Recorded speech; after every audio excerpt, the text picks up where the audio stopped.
तोनी के साला 20 बार माना कइले बानी कि पढ़े मत जासो, लेकिन तोनी के माना ही के नहीं खे। तोनी के आगे चल के जिंदगी बर्बाद हो जाई। जाना करो भैया, हम पढ़े ना जाने तो हमारे पापा गाछ में बांध के बहुत मारे। हम लोग को बड़ी मारे, हमरो बाबा बड़ी मारे, हमरो को बड़ी मारे। अरे तो तोनी के घर में के लोग मारा थे। देखो सब तोनी के 9 बजे बस्ता लेके निकल जासो। अच्छा।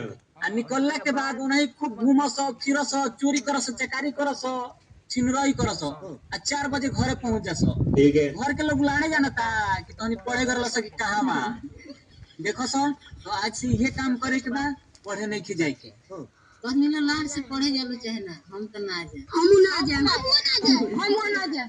अरे वाह, इन भल बात। बाबू रे, तोनी के से ज्ञान देतन कि थोड़ी में बहुत फायदा बा।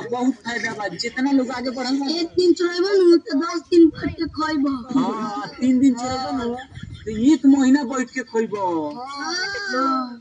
पकड़ाइबो न तो एके बेर चलाइबो। ये करे के बा। ठीक बा, चलो सर। बोले नहीं के बोले